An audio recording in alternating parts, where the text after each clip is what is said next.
Are you planning to move after you construct or beforehand and stay with the parents for a while, or what's the plan there exactly? Um, I mean, ideally, we would start construction even before we. So that's totally depending on when we can transfer the money that by selling the house in California, right? So Yeah, if we but you're not sending money into your own bank account. You're paying a supplier, right? You're paying, Correct. from you're outsourcing the service and you're paying the supplier.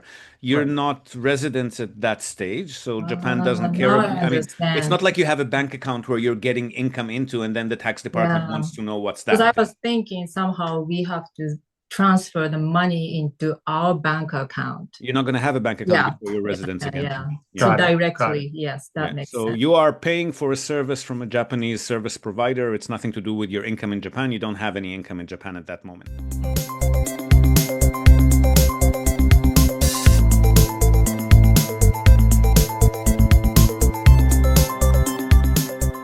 Hi there, folks, and welcome back to Nippon Trading International's Japan Real Estate Podcast. I'm your host, Ziv Nakajima again, and this podcast is brought to you, among others, by Emil Gorgies of realestate.jp. He's a Tokyo real estate agent who specializes in serving international or mixed nationality families who are looking for the perfect family home. So Emil's an Australian. He's been living here in Japan for over 2 decades now, and for about half of that time, he's been buying, selling, and managing real estate properties in Tokyo on behalf of his own family and a great many happy clients. And he also acts as a mortgage broker on behalf of his clients. So he's got dedicated loan officers in many of the Japanese mega banks. And if you're a regular listener of the podcast, you probably already know him from our JREP, the Japan Real Estate Experts panel sessions, which means that you're already aware of the fact that the man is an absolute fountain of wisdom on all things related to real estate in Japan, and in particular to family homes, the greater Tokyo metropolitan area, and mortgages. And most importantly, he's incredibly generous with his time and advice, which he's more than happy to provide at no cost or commitment to anyone asking. So if you've been thinking about buying your home in Tokyo, but you've been sitting on the fence for a while, or you just want to have a chat in English with a real expert, drop him a line on sales@realestate.jp. Hit him up today and start exploring your options. All right, so for today's episode, 2 back-to-back conversations again. The first one is with an Australian buyer who's interested in purchasing a holiday condo in or near Yuzawa, which is becoming more and more popular with winter holiday makers in recent years. And so we talk about the procedures and challenges of working with Japanese sellers and their agents, either directly or via a proxy like ourselves, the due diligence required for condos and resort properties specifically, how remote viewings work and how much they cost, as well as other purchase costs, the logistics of remitting funds into and out of Japan, and of course how our services work, how much they cost as well. So enjoy the conversation, and don't forget to keep listening when it's done. There's an even more interesting one coming up right after this.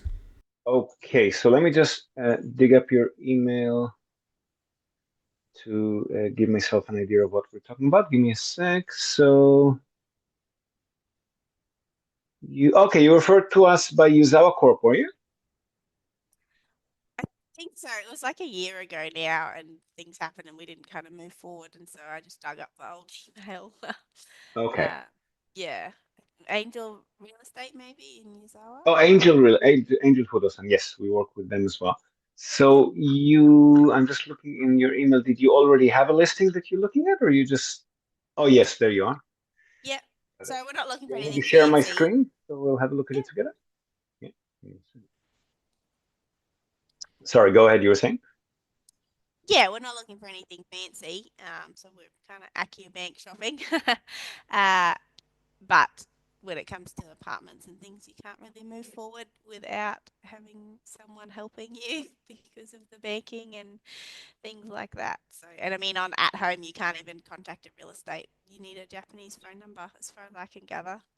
Yes, and Contact them. also, I mean, a lot of them are still not a bit, very foreigner shy. So they tend to sometimes, depending on the agent, if they worked with foreigners before or not, but some of them tend to ghost you either immediately or after a few messages. Right. So Okay. it's good to have a Japanese face to give them, and then we promise them that they'll never need to speak to the scary foreigner. And get things done on your behalf, and they'll never need to talk to you. That tends to put their mind at ease. But Angel and Yuzawa are a bit more foreigner friendly. Yeah, so Okay, this one's not Angel, this is Athletic. yeah, I can see that. Yeah, but Angel was quite helpful when we were looking. But they don't actually have any that we're interested in this year. Yep. Sold Yep.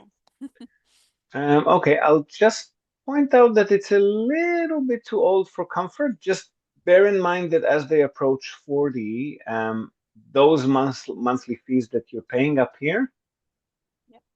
and especially the reserve fund, which is super low for a 36-year-old building, those will definitely go up in coming years. So just bear in mind, like now you're paying about 28,000 yen. If that was to potentially worst case scenario, let's say double over the next 7, 8, 10 years, would you still be okay with that? Yeah, that's fine. Considering so we're in Australia and the costs of all of this stuff is just not even in comparison to how much things cost over here. To buy, but yeah. the monthly 500 Australian dollars, you'd be okay paying that? Yeah, at this point, I'd say so. Yeah, and Okay, if we're not, not a we'll problem. deal with Just it make in the sure you're future. aware. Yeah. Okay, Okay. No, so that's good to know. when we the way it will usually work with vacant properties like this one is the agents will normally not accept an offer before somebody comes and views the property in person. Okay, is that something you ask though? If they just will Sorry? happy to. Is that something you would just ask them though? If we're happy to just put in an offer, start with that. We will ask them, but most of them will not take an offer before someone's viewed the property. They're trying to avoid issues down the track. So what we'd normally do, I'll just have a quick look at it first. What we'd normally do is, depending on the agent, some of them will be okay meeting you in person if you happen to be here. If you're not planning a trip here, then we can send somebody over on your behalf. It will be cheaper than you coming over, especially for that. But if we are going to be sending somebody over, and even if you're coming yourself, it might be a good idea to line up a few because a bunch of properties could fall through by the time we try to submit an offer. They might be sold under us. We might find out with the building renovation history and reserve fund total that they've got huge debt that we might not want to proceed. So if you're going to be spending a few $100s or a few $1,000s for you or somebody else to come and view properties there, it probably makes sense to line up a few more rather than just go all the way there for the one. Yeah. Okay. Well, there's a couple others that are in the same area that are acceptable as well. This was just the preferred one. Yeah. Okay. So what we do in that case, we contact all of the agents that you have a short list from, and we'll want to make a day of it. Whoever we send up there, it's going to be from the nearest big city. So this one is in Yuzawa. Let me just bring up the map. Yuzawa, I think closest would be from Tokyo. Yes, from Tokyo. So if we send somebody in, they'll be probably commuting from Tokyo Station. Takes about an Hour and a half by Shinkansen. So 6,260 for the bullet train. And then if they're going to be looking at a few properties, they'll probably need to rent a car in the area. So that would probably be another 8,000 yen for the day with petrol, maybe petrol and tolls, let's call it 13,000 yen-ish. Add another 5. And then whoever we send would normally be charging 4,400 yen for their time. Half of that if they're on the Shinkansen, because they can kind of work when they're on the Shinkansen. So if we call it something like a 10-hour day, I'll call it an 8-hour day, take an hour and a half off for Shinkansen time. So 8.5-hour day, I guess, times 4,400. So you're looking at something like 142. I've now just got grey lines. Sorry? If I'm meant to be seeing something, it's just grey lines on the screen. Yeah, no, it's just the calculator. Sorry, give me a second. Okay. No, I'm running the calculator in the background. Sorry about that. And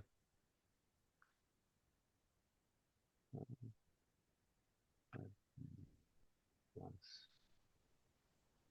13 times 37. So to send somebody over there for the day will probably cost you about 65,000. Let's call it 60 to 70,000 yen ish. Because we don't, the only English speaking people that we have will be able to zoom in with you and explain things would be from Tokyo. I don't have anybody in that area who can do that. Unless the agent Yep. happens to be super tech savvy and foreigner, okay, and would be doing a Zoom for us, but they're pretty rare in those areas. So sending somebody over from Tokyo for a remote viewing would be 60 to 70,000 yen. So we might as well line up 3, 4, 5 viewings for them to do on the day.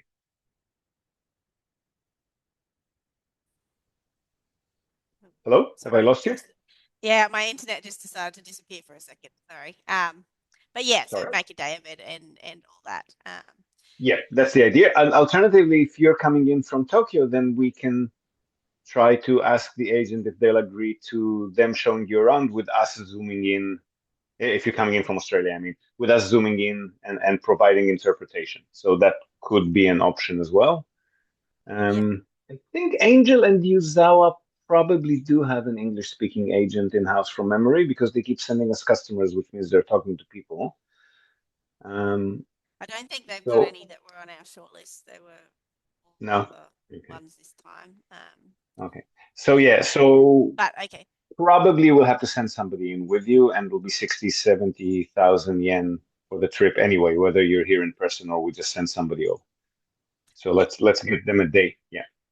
Yep. No problems. Okay, good to know.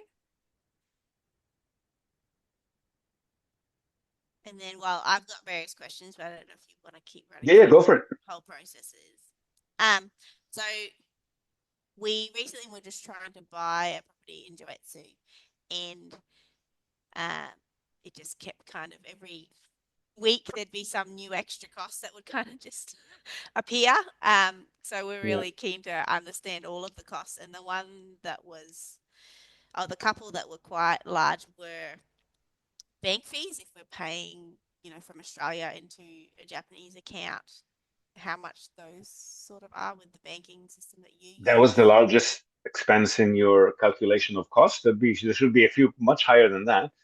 The largest unexpected, and we don't know whether it was lost intentional, but he said it was going to be 20% bank fees and all of these weird calculations and stuff, and it was just like, that's just 20% bank fees? No. he sent a PDF. It had 20% on it. We have no clue, but anyway, it just ended You up sure being that like, was bank this is charges? too. Wasn't he referring to all kinds of taxes and purchase costs? No, just the bank. He's like, no, the bank's only giving us this amount if when you because we did a couple of trial transfers. He's like, yeah, there's the minimum fee, but when you pay more than $1,000 Australian, it becomes 20%, so there'll only be 800 on the account. Can you pay? And we're like, this doesn't seem okay. That sounds like an agent that maybe hasn't worked with foreign buyers before, because it shouldn't be the case. So basically, depending on the amount, for smaller remittances under 1 million Japanese yen, the best way to do it is via Wise, Okay. because Wise come in as domestic remittances. So the Japanese banks don't even notice them. They fly under the radar. It's like from a local Japanese bank account to a local Japanese bank account. It's nothing that flags any fees or anything unusual. So Wise will let you remit up to 1 million Japanese yen at very good rates and very good fees. Beyond that, because I think the reason is maybe because they're not a registered financial institution in Japan. I'm not sure what it is, but they're limited to 1 million. So if you remit more than 1 million, let's say for the price of the property itself, then it's going to be multiple fees on multiple remittances, and that's where they become a bit less cost effective. There's another company called OFX that we've been working with because we're in property, we're always big transactions. So we've been working with them for over a decade now, about 12, 13 years. And they will be able to process bigger transfers directly to any receiving bank account. But if your agent hasn't dealt with his bank and international transfers before, it's quite likely that, yes, his bank is telling him that he has limits, and beyond that limit, he has to pay a lot because he's probably working with some local bank who's a bit terrified of international transfers. So it's good to have either a proxy or a buyer side realtor on your side who's handled these kind of transactions before, and then they'll receive all of the funds from you and distribute them to where they need to go. So to the seller, to the seller's agent, to the property lawyer handling the ownership transfer, etc. Yeah. Insurance company, because you want to put an insurance policy in place. So we, or foreigner-friendly realtors who are used to doing this kind of thing, will usually handle these domestic transactions on your behalf. So you transfer a bulk amount to us and we distribute it domestically. Yeah. Yeah. Okay. Now, here's some big news for anyone interested in Akia, the abandoned vacant homes that are abundant all around Japan for very attractive purchase prices. Akia Mart, our latest sponsor, is a recently founded online search and discovery tool for Japanese real estate. Its user interface will be very familiar to users of Zillow or Redfin. The platform essentially scouts the internet for property listings, translates them into English, and displays prices in US dollars, all in one place and with a dynamic map interface that makes browsing, finding, and shortlisting your favorite properties a piece of cake.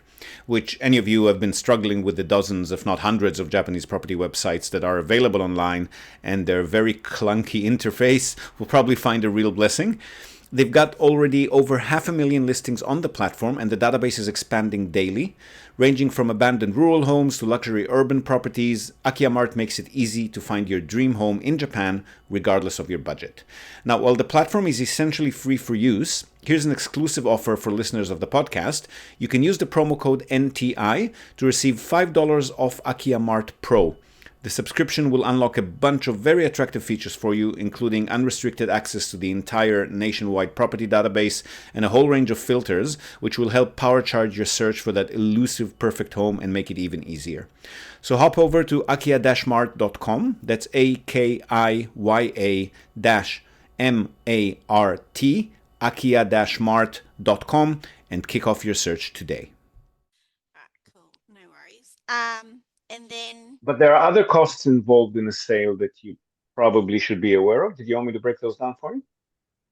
Yeah, so Fee sent a decent kind of list with percentages and stuff like that. But yeah, if you run through and I'll look at what she said as well. Okay, so what sort of purchase are you looking at? What's the budget going to be approximately? We kind of really only want to get to about 20, so including everything else. So everything we're looking at is between 5 and 12 Australian, which is 1.2 million yen top. Okay. The So equity part of it, and then everything else tacked on top. okay, well, agency realtor fees are now a minimum of 330,000 yen, regardless of how cheap the property is. Yeah, it's a nice whack So, for them. I mean, it would have been ridiculous before, so I understand why. I mean, it's they that were way, just not interested in selling these cheaper properties, and they were standing there and rotting. So it was a good Yeah. thing that they put that in. So 1.2 million yen, let's say your max budget, 1.2 million yen plus. Well, before that, plus legal and registration fees will always be at least, I haven't seen anything less than 120,000 yen.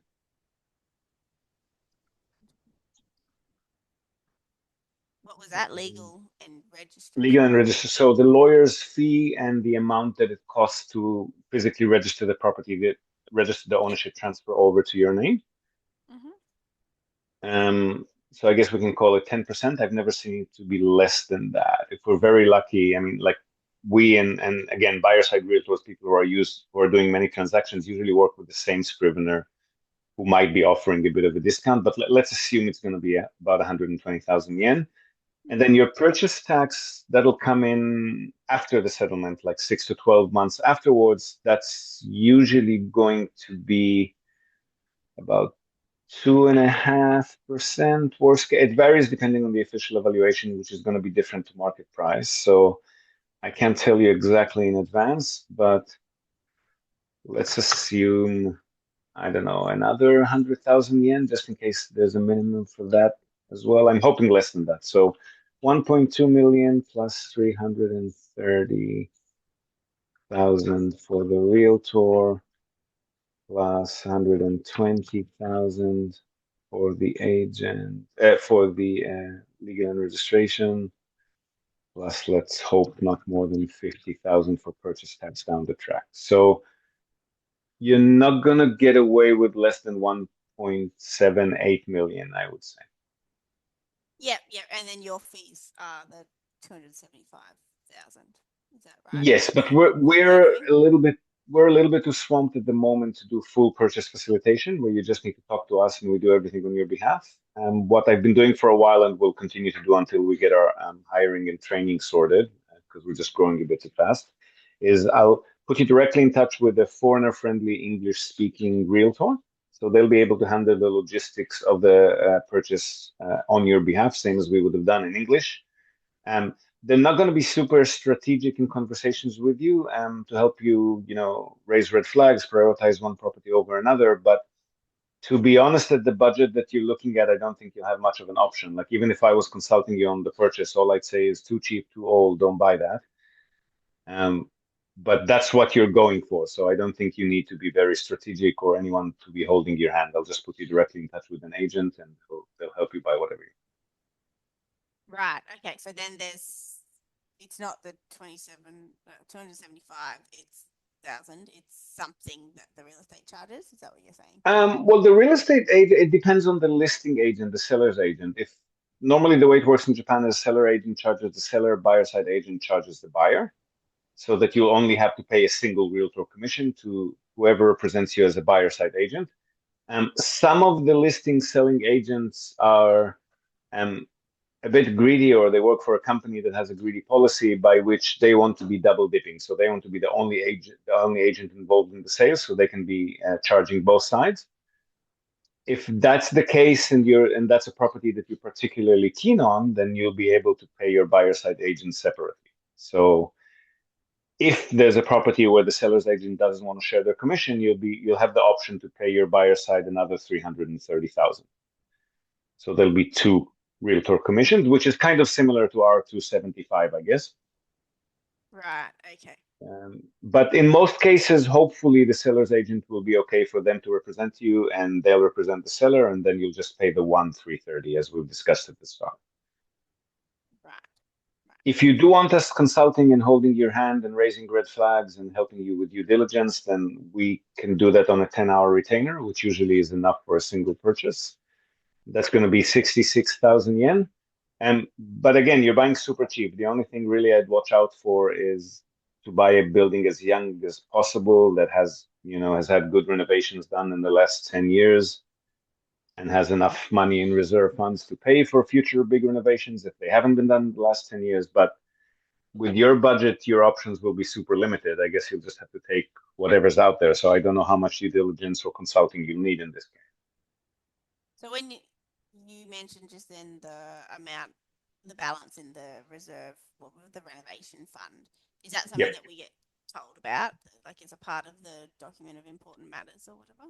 It is. So when we submit it, but the point is to let them know when we submit the offer, it's not legally binding, but in Japan, it's taken very seriously. So if we submit an offer and then pull back without any warning or excuse, that agent will not work with us and likely not want to work with any foreigners again. So to avoid that, we'll submit the offer. On the offer, we're going to note that it's pending a structural inspection, renovation history, and it's pending the total amount held in reserve funds. And then we'll review those. And if we really don't like what we see, then we'll be able to pull back the offer without alienating or offending anyone. Right, because you don't get the information until you put in an offer. But then if the information's bad... Normally, because the seller or the seller's agent would have to start contacting the owner union, the building management company, and retrieve those reports. And sometimes they have to pay a fee to retrieve those reports. So they're not going to do that until they have an offer on the table. Unless somebody just happened to apply, a few weeks or a few months ago and they already have retrieved that information. But if somebody did that and then didn't want to apply, that's probably because they saw something in there that we don't want to see either. Yeah. It goes outwards. Yeah. Okay, so do we have to get the contract translated into English, or is that the whole point of having the proxy there, the English If you have a say? proxy, whether it's us or a buyer side agent, then they will either translate it fully or at least give you a summary of important points and raise any things that may have not been noted in initial inquiries. And is that cost And included in that's included in their your fee. fee, their fee, whichever fee? Yeah, Yeah. it's Okay. included. Okay. But again, if we're not involved, not consulting, I can't guarantee a buyer side agent will. I mean, they'll give you a full translation for sure, but they're not going to necessarily point out things that might be something to look at. Their job is to facilitate. They're legal. They're by the book. They're very professional, but they're there to facilitate the transaction, to either find a listing for you or work with the listing that you give to them, make sure that ownership changes hand, money changes hand, everything is done legally, and you're in possession of the title deed. That's what they're there for. So if you do want somebody to review the contracts with you, to review the reserve funds and the renovation history with you, to raise those red flags, then probably a good idea to have us consulting as well, which is 66,000 yen. But my first consulting advice would be to raise your budget a bit, because you're looking at the bottom of the barrel there. Yeah, so we're not fancy at all. We're not looking for anything very special. It's more. No, it's just the ongoing expenses that I'm concerned about. If they start skyrocketing and the building doesn't have enough money to pay for stuff, it'll cost you a lot more than 1.5 million. Yeah, no, I understand that. It's good to think about. Thank you. So if we go forward with the apartment side of things, then we need a bank account, which we obviously can't have because we're not long-term visas and all that stuff. So you guys offer, is that something you still do? You offer Yes, the we can holiday manage. rental? Management services are not a problem. Even when NTI is too busy, I've got another company that can help with that. So we can do your ongoing management, pay your bills. If you're not there throughout the year, which I assume is the case, you will need somebody to come in and air the property and do some light vacuuming once a month, because humidity and mold are a huge issue here. They're gonna eat through your interior very quickly. And pay your building fees and your utility fees and your annual taxes. So we can do all of that. If down the track you need something delivered, assembled, furniture, renovations, repair, we can help with that as well. And so what's the rough estimate for your ongoing one? Because we're not renting it out or anything, so we don't need the extra level of service, I guess. And actually, it's a lot less hands-on for us if you have a tenant, because then we have a property manager in place and they're managing everything, and the tenant signs up for their own utilities. So holiday home is actually a lot more involved. But let me share a screen with you. Give me a second.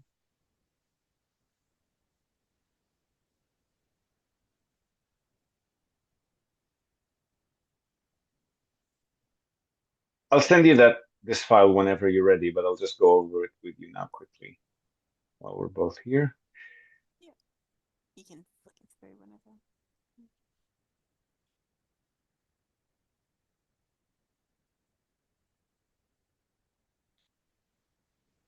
Okay, you seeing this document? Yeah.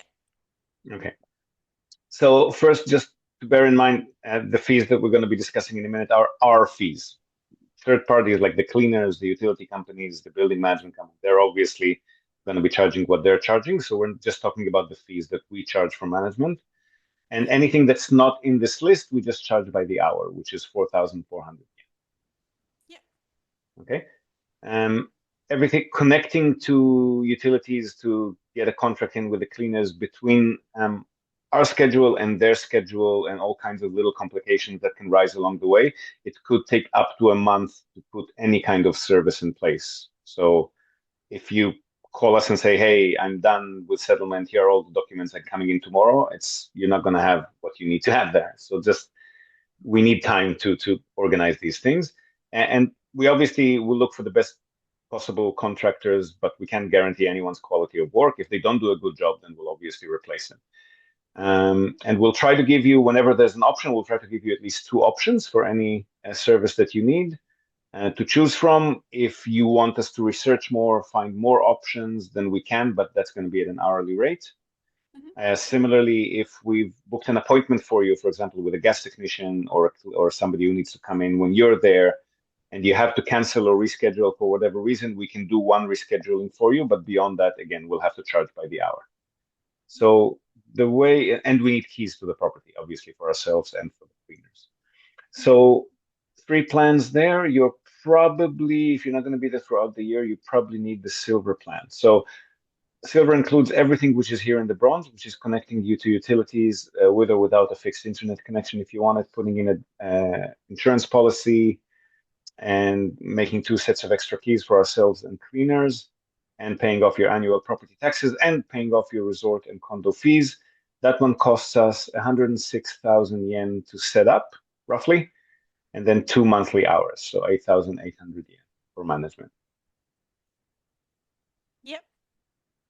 If and because you probably will also need the cleaning, so we'll need to put a cleaning contract in place and be the contact person for the cleaners to communicate with them monthly.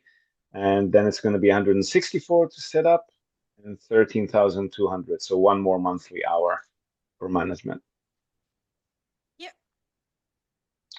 We also have gold plan, but that's for people with backyards who need gardeners, landscapers. And we have like an emergency support priority plan for somebody who wants to make sure they can pick up brains up to 4 hours and get priority every month and get priority in response times, as opposed to other customers where we have to just queue up with requests. So during snow season or during the summer season, depending on where you are, it can get a little bit busy. So we have an extra plan on top of those if anybody needs more hands-on service. But from what you're describing, I think you're probably sitting on the silver plan here. Yep. Yep, no, that makes sense. Sounds good. Cool. Do you know, and you might not be your wheelhouse, but looking online about getting our own bank account, I've read some of it is you have to have a long-term visa. Other is Yeah, you not have to just have a without residence. Yeah, in- resident visa of some sort. It doesn't have to be super long term. It can be like a 6 months working contract or Yeah, but not the tourist visa that we not the can tourist out visa. of.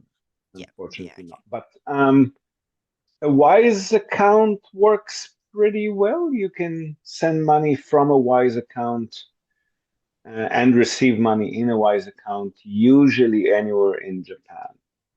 But again, they'll only let you keep up to 1 million yen there. Yeah. You can also get a debit card with it so that you can use it when you're in Japan or anywhere else in the world. Right. All right. Cool.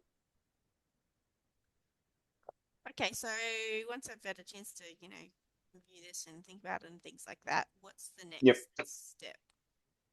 Next step would be, assuming it's going to happen before the end of the year, which means we still won't be able to do full purchase facilitation. So if at any time before that you want to start pulling the trigger, then I will create a little chat group on WhatsApp. It's probably easiest, or Line, with a realtor. I'll check whoever is most readily available and put you in touch with a realtor. You'll give them a shortlist, or if you want, they'll research more properties for you. And once you have a shortlist, they'll be sending somebody over for remote viewings.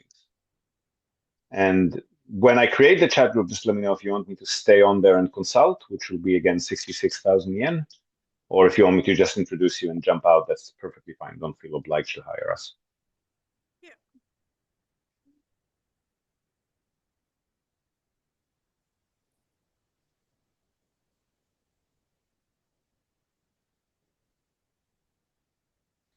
All right, cool. Anything else that I haven't asked you about that I should ask you about?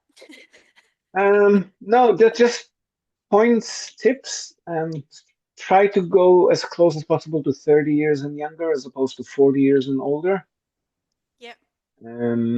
And if you're doing it on your own, don't forget to look at the building's renovation history and reserve funds that they've got in total, because that will tell you how quickly building fees will be rising. Yeah. Yeah. Okay. Cool. No, that's been super helpful. Thank you very much. Pleasure. I'll just have to talk about it some more and find out a short list and things like that and go from there. Sounds like a plan. Hannah can give you my WhatsApp mobile number if you want for quicker communications. I'm a lot more responsive there. Okay, I don't currently use WhatsApp, so Oh, sorry. that's that's fine. Facebook Messenger or Line, whichever works. I mean, we can keep it to email, but it just takes me time to get to it. Yeah. Okay. No, all good. Awesome. Talk to you keep that soon. in mind. No problems. Thanks for your time, Lauren. All right. Thank you very much. Now, if you've attended any of our recent JREP Summit events in Tokyo or online, you've probably heard our sponsor, Robert Miller from Innovatious.com. He's been in web solutions here in Japan for the past 25 years, and he's also an active investor in Japanese real estate property, as well as global online property, which is his specialty and what his company Innovatious is all about. They offer a full suite of website services for entrepreneurs and small business owners, including all aspects of web design and management, backup and updates, content formatting and editing, proactive maintenance and error fixing, you name it, with a strong focus on SEO excellence, which is what gets you those hardcore top-of-the-list search engine rankings. But there is a difference. Innovatious works off a simple, all-inclusive monthly subscription model, as opposed to the typical outdated and confusing project model. So you never have to wonder how much any request for any work to be done on your website might cost. It's always $497 per month. And if that's not enough, if you've mentioned you've heard of their services on the Japan Real Estate Podcast, you'll also get 10% off this monthly price for life. Also, and equally important, if not more, you can try out Innovatious for just 1 month, then switch them off, on again later if you want, and so forth. There are no minimum subscription terms. Now, if you're a small business owner, managing and growing a website is super distracting and time consuming, right? That's exactly where Innovations comes in. Robert's team takes care of all of that for you so that you can focus on what you do best. So feel free to email Rob on robert@innovatious.com, and his team will conduct a full SEO and website audit on your site, reveal anything that you should address to increase your website's appeal, and provide you with an easy-to-read detailed report with your own branding so that you can make some informed decisions on your online strategy and watch your business grow as you implement it. So once more, robert@innovatious.com. Drop him a line and get your website reviewed today.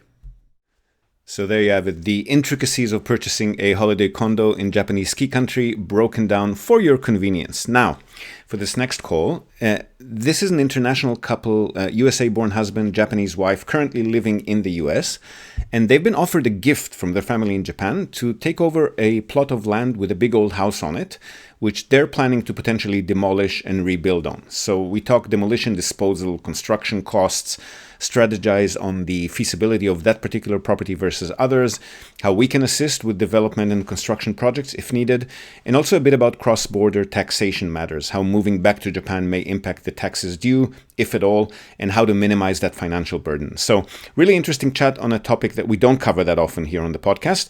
Hope you find some value in this one as well. Okay, so let me browse through your email just to refresh my non-existent memory. I live in California, planning to move back to Japan 26, 27, and you want to be near the family. Okay, so you already know which property you're most likely going to be buying, is that correct? If it works out, so the property belongs to extended family. It's an old house built, we think, in 1975. Okay. We've already visited it. It's probably a teardown. It's not in good shape at all. Yep. We were initially thinking we might renovate it, but we visited it a couple of times. With a contractor. With a contractor. We had a contractor review it. Okay. There's also a second structure that was built more recently, we believe in 1985, with steel beams. It's kind of a garage. On the second floor are living quarters with a kitchen and bath, and underneath is storage and a garage. That's in much better condition. That definitely could be renovated. Okay. And we kind of like the idea of that, having that structure as well for visitors or for family. But we haven't gotten back any sort of estimate yet from the contractor of what it would cost, either to renovate or completely tear it down. So we're under the impression it's going to be more than we're willing to spend. Well, a typical, I can just give you some ballpark figures. Normally, if it's a, average sized wooden structure family home, would probably cost between 4 to 6 million to demolish and remove. And building a brand new home, if it's the builder kind of cookie cutter type Japanese family home that you see on every street, they're usually 15 to 20 million yen to construct. Yeah, so we have family in the area, so we have connections with more than one construction company. So they're more custom home builders, which is what we're interested in. With those, the sky is sorry, I'm looking behind me because we're acclimating a new cat and the old okay, no problem. Giving him a bit of a hard time. Sorry, I might have to jump away from the screen to break up a fight. But custom made would cost more than that. Custom made, I mean, the sky's the limit, but they would definitely cost more than 15, 20 million usually. Correct. Yeah. So our budget is gosenman, which is about $350,000 US, and we're thinking if we had to find a lot, 1/3 of that would go towards the land, and then we would spend 2/3 of that on building the house. Which you're the gonna custom get this lot for much cheaper, you think? Well, this family home, the gentleman, the person who built it, who lived there, passed away 3 years ago, and so his son, I think there's 4 sons and daughters. They have no need for it. Of course, it would be very costly for them to tear it down. They have no reason to do that, so they're more than willing to just give it to us at this point. Okay. We would know what the land plot costs in that area approximately? I mean, similar size land with some old structure, we saw 1,600 man for sale. 1,600 man for sale. Yes. Okay, so I guess it does make sense in that case to get this one and pay for the demolition and removal if you need to. And the constructor that we met, he said if you rebuild the same size of the house nowadays, it would cost 5,000 easily. But the house is quite large. Big, yeah. It's not, we don't need a house that big. It'll just be the 2 of us with an occasional visitor. So, how big is it? Can I ask? Gosh, I don't know. I wish I knew that size. We never gotten the number. Because Gosenman sounds like a it's a big house. Very nice big house. It doesn't sound like anything typical. Because it has like 7 bedrooms. Okay. Yeah, a big yard. It's not typical at all. There is also a 15-meter swimming pool in the front. Building. Okay. Made out of concrete. So this sounds like a Bubble Days remnant. Okay. I mean, the uncle, he was well off. So yeah. So it is they a large spend quite house. a bit of money. Okay, so then the Gosenman kind of starts to make sense. Okay. Yeah. But if the numbers come back and it's more than Gosenman to tear everything down, including removing the swimming pool and build a new house And then renovate the secondary building, then we will move on and look for a piece of land somewhere else. And you want to remove the swimming pool and fill up that hole. You don't. Yes, we don't want to maintain that. That's the part that's quite expensive, I think, because that's all stone and concrete, and landfill is expensive as well. So that might, I'm just trying to think, but I think buying an existing land plot with a slightly more recent house built on it is not going to cost nearly as much as that.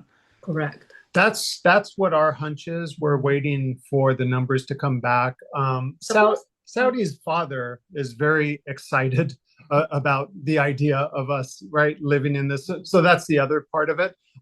He's under the impression that it will easily be under Gosenman. I think he'll have some sticker shock when he gets the numbers. We're prepared for that. So until the contractor comes back with some sort of estimates, Saudi's dad, is still thinking this is doable. Our hunch is it's not, and we'll be moving It on. sounds very expensive project. Yeah, especially after meeting with the contractor, I felt like, yeah, it's gonna be a pretty expensive project.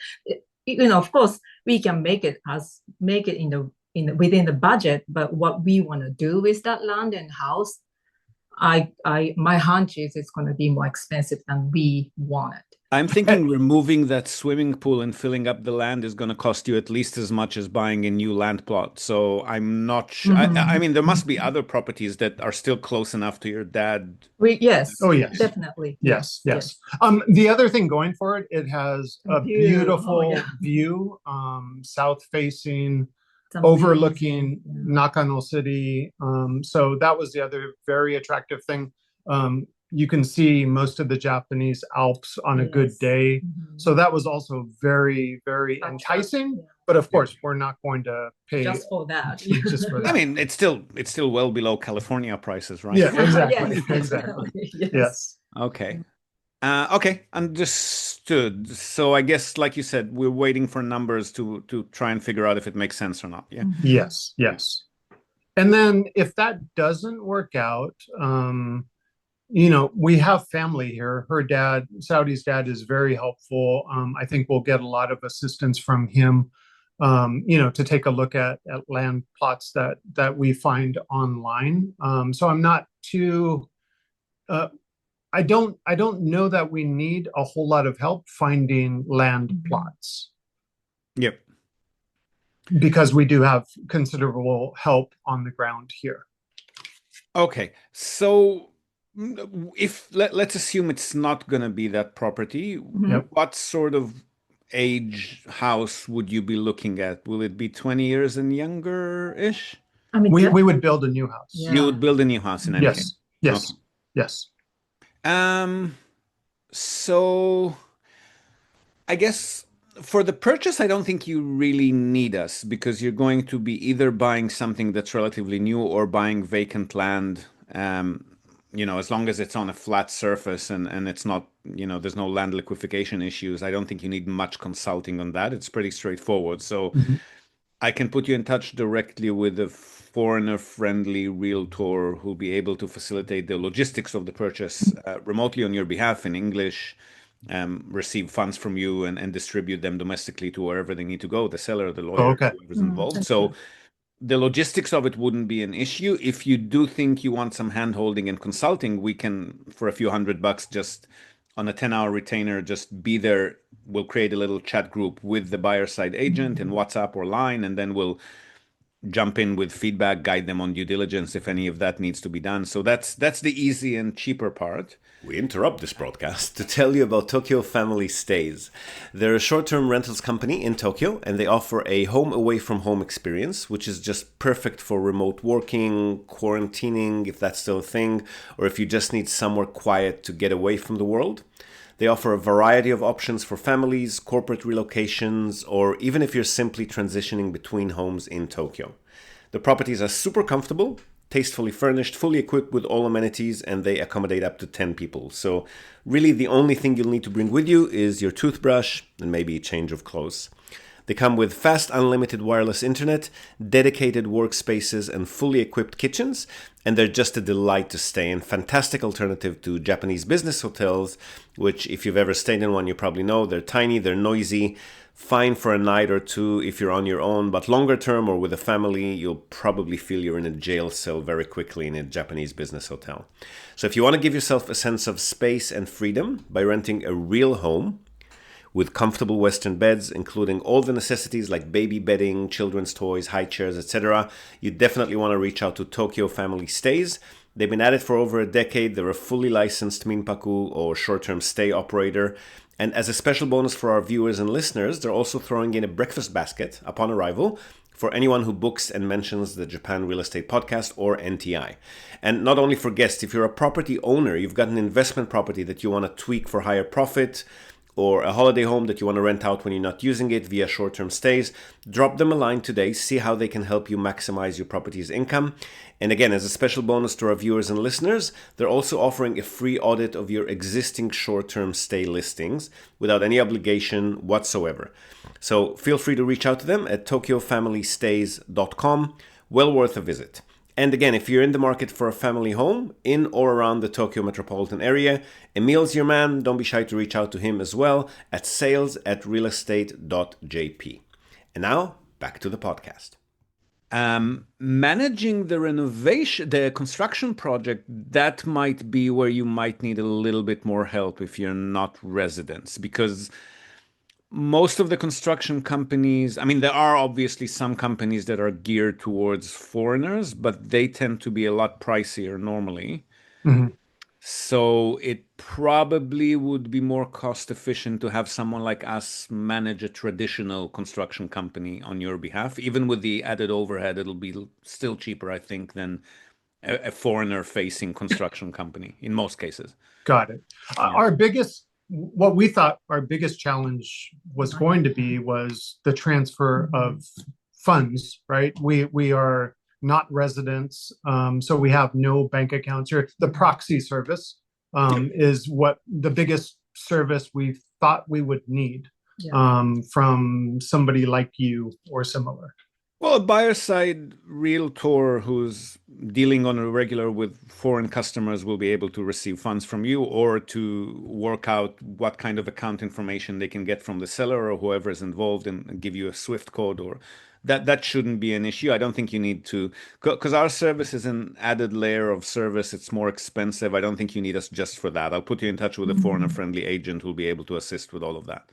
Okay. That's not going to be an issue. For the construction is a different story. So depending on the agent, I'm not sure which of them would be most readily available and if they have construction contracts. But if that's not the case, then down the track, we can definitely help with that. Okay. Even if we're working with a local construction company that is not familiar with working with foreigners, which is very likely. If we're managing them on your behalf, then we'll be the point of contact for them. So they'll have a Japanese face to deal with, and then we'll receive funds from you and send it to them when it's required. Okay. Because we're more than likely, we will want to work with one of the construction companies that has ties to Saudi's family. Sure, you can nominate them, but I mean, we're not just rubber stamps. If we see that they're not doing a good job, we will let Correct. you know. Yes. Yeah, that would be great. Yes, Yep. definitely. Yeah, so that's all doable. I think maybe wait for the numbers, see if we're going with this property or if we're searching for another one instead. Okay. And once that's a little bit clearer, then if you can, I'll reply to your last message with just a blank signature that'll have my mobile number on it. So just add me on WhatsApp or Line, whichever you're more comfortable with. Okay. And as soon as we have a clear path to move forward, let me know. Just send me a message on WhatsApp or Line. Okay. And we'll kick off a chat group with a foreigner-friendly realtor. Okay. Help with the purchase and then take it from there. Our rough timeline is we haven't sold our house in California yet. We plan to. We're hoping to sell it by the end of this year. Our understanding is, right, to minimize capital gains, we need to separate fiscal year wise, separate the purchase of the house or the selling of the house from when we land in Japan permanently. I don't think you're exempt from capital gains if you're not landing in Japan permanently. Anybody to minimize, not to eliminate, to minimize. I was under the impression we met with last summer. We met with a wealth management company. They're international, but they have an office in Tokyo, and they explained that if we move to Japan the same year that we sell our house, there would be, and transfer the funds to Japan, that there would be more capital on that gains. income, you mean? Okay, yes. That does make sense. So once you apply for your visa or once you become residents, you want to have that money sitting in the States so that it's savings and not income from that year. That's correct. Okay. That's correct. But aside from that, there wouldn't be any capital gains on the property itself because you're going to be pouring money into the construction and the demolition and removal if that's the case. Okay. I don't think, I mean, it's a little bit over my pay grade. I can put you in touch with an accountant, but I don't think there'll be any capital gains on the Japanese side of the asset purchase. I see. Okay. That was the other, I think we would appreciate being put into contact with somebody else. Last summer, the wealth management company we consulted with is Leo Wealth, very knowledgeable, but very expensive. Yeah. And there may be less expensive options out there we haven't explored. We're more than willing to go with them. How much are they, by the way? I'm looking for somebody on the upper end for some of our clients. So they quoted just to take care of our income tax returns in the U.S. and Japan, $1,500. In the US and Japan, both? Yes. It's not much at all. I don't think they're very expensive. Oh, okay. That's Yeah. good to know. That's not Yeah. much Good at to all. know. Most accountants that we work with will charge maybe not 1,000, but let's say 700, 800, maybe 300, 400 per individual. So 700, 800 for both of you. But they're not going to be able to do anything overseas. So the fact that these guys are also handling your US tax returns is good. And from what you're describing, it sounds like they're pretty strategic in their advice as well. Yes, they asked us to, we met with them, and when we're 6 months to maybe 12 months from landing in Japan, they asked us to reach out to them so they can be proactive in the advice they offer us. Okay, I'd really appreciate an introduction to them if you don't mind. Sounds Yeah, like I no could problem. send a few customers their way. Yep. Fantastic. So I mean, I can put you in touch with the accountant that we normally refer people to, but they sound like they're a lot more on the simpler side, straightforward. How much did you make? Submit your tax return. They're not going to be super strategic. Okay. We'll stick with the one we found so far. I think but I so. was saying They our sound good timeline. and they don't sound too expensive at all, in my opinion. That's good Okay. to know. Okay. That's good to Because know. we were thinking it's 2025. If we sold our California house, that would. We're also we live and work in California. I'm retiring probably next September, September of 2026. So we were thinking we would, if we sold our house in 2025, we would be able to move back to Japan in late 2026. But if we don't sell our house until in 2026, we would have to wait to come to Japan until early 27 to minimize taxes. Not if you don't bring the income in that year. Okay. Yeah, as long as the income stays in the States. So for the first 5 years of residency, Japan doesn't care about your income overseas, as long as you don't bring it into Japan. And But how would we do that? We would need to bring it into Japan to pay for the land and the build of the house. Yeah, but that's not going to be immediate, right? I would assume. So are you planning to move after you construct or beforehand and stay with the parents for a while, or what's the plan there exactly? I mean, ideally, we would start construction even before we. So that's totally depending on when we can transfer the money that by selling the house in California, right? So if but you're not sending money into your own bank account. You're paying a supplier, right? You're paying, Correct. You're outsourcing the service and you're paying the supplier. You're not residents at that stage, so Japan doesn't care. I mean, it's not like you have a bank account where you're getting income into and then the tax department wants to know what's that. Because I was thinking somehow we have to transfer the money into our bank account. You're not going to have a bank account before your residence again. So directly, yes, that makes sense. So you are paying for a service from a Japanese service provider. It's nothing to do with your income in Japan. You don't have any income in Japan at that moment. But I mean, do confirm that with Leo. They might have a better idea on that. Yeah. Just make sure that they understand that you're not transferring funds into your own bank accounts. You're just paying for a job to a Japanese contractor. Yes. As a U.S. resident using your U.S. money that you have saved in the U.S., right? Yeah. The Saudi's dad offered to handle the money if we transfer the money to him. I assumed that's not going to be feasible. That would be, I think, a gift tax scenario. Japanese authorities would assume. Not if we can easily show, and it would be able to easily show that money is being used for your property purchase or construction. Then, oh, really? As long as you can explain it in an audit, it's not an issue. Okay. Good to know. It's not like no, you got money. Whatever you explain doesn't mean anything. You got a gift. That's not the case. Okay. Good to know. If and when he's audited, or if the bank needs to report that to the tax department, then they will ask the question, what are those funds? And I'm assuming at that point, he'll be able to show them a document clearly displaying that the funds came from you and exactly what purpose they're being used for. Yep. That shouldn't be an issue, I don't think. The only issue would be if you have a bank account in Japan and you're bringing money into Japan, then the tax department wants to know where that money is coming from and whether it's income or savings. If it's savings that you've accumulated in the past, and I don't think they can dig that deeply where that money came from, sold the house or not. But I would try to sell the house before you're a resident. That's probably not a bad idea. Yes, definitely. Yes, absolutely. Yes. That's we will be doing that. So that adds a lot of clarity. Yes. Yeah, but again, I'm not an accountant, so confirm all of that with Leo. Understood. Yeah. Yep. All right. So I think we have a game plan. Sounds we like do. Yeah, We do. Yes. Awesome. I'll wait to hear from you on WhatsApp or line, whichever is most convenient. Okay. Yes, Thank you, Ziv. Yes. Pleasure. thank you. Great talking to you. All right. Nice talking to you. Bye-bye. Bye for now. So that was a good one, I thought. And again, a topic that we don't cover here as often, simply because most of our clients who are taking on these construction projects can be a bit more private. I'm happy this particular couple agreed to be recorded and hopefully brought some value to anyone listening who's considering similar projects. Let me know what you thought. Now, before we go, we're also, as always, going to tell you and also link to our other sponsor's website. That's Hiroshi Shimizu, immigration lawyer and administrative scrivener.